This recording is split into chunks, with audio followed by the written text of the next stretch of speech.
وتطويق المبنى والقضاء على المجموعة الإجرامية ولتوفير الحماية والإسناد الناري لأفراد الفصيلة. ولأن مثل هذه المهام تتطلب تنسيقا وانسجاما كبيرين في تطهير الهدف المعادي كما تتابعون من الأعلى إلى الأسفل واقتحام الطابق الأرضي. يحاول بعض العناصر الإجرامية كما تشاهدون الفرار من المبنى.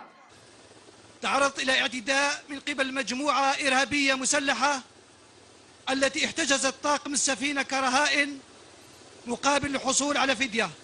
الغرابة المتعددة المهام الظافر. أما المجموعة الثالثة تنطلق من الفرقات الرادعة رقم 910 وتبقى في مؤخرة التشكيل.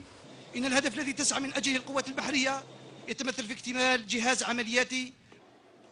إن الظفر بالنجاح في مثل هذه العمليات الخاصة فبعد تمكن أفراد المغاوير البحرية من الاستيلاء على السفينة والتدرب عليها للأداء الجيد والنجاح الكامل في كل الظروف والمؤهلات اللازمة للطاقة البشرية التي يقف عندها عامل النصر والسيطرة. وكذا التنسيق العملياتي لقواتنا مع نظيرتها من دول الحوض المتوسط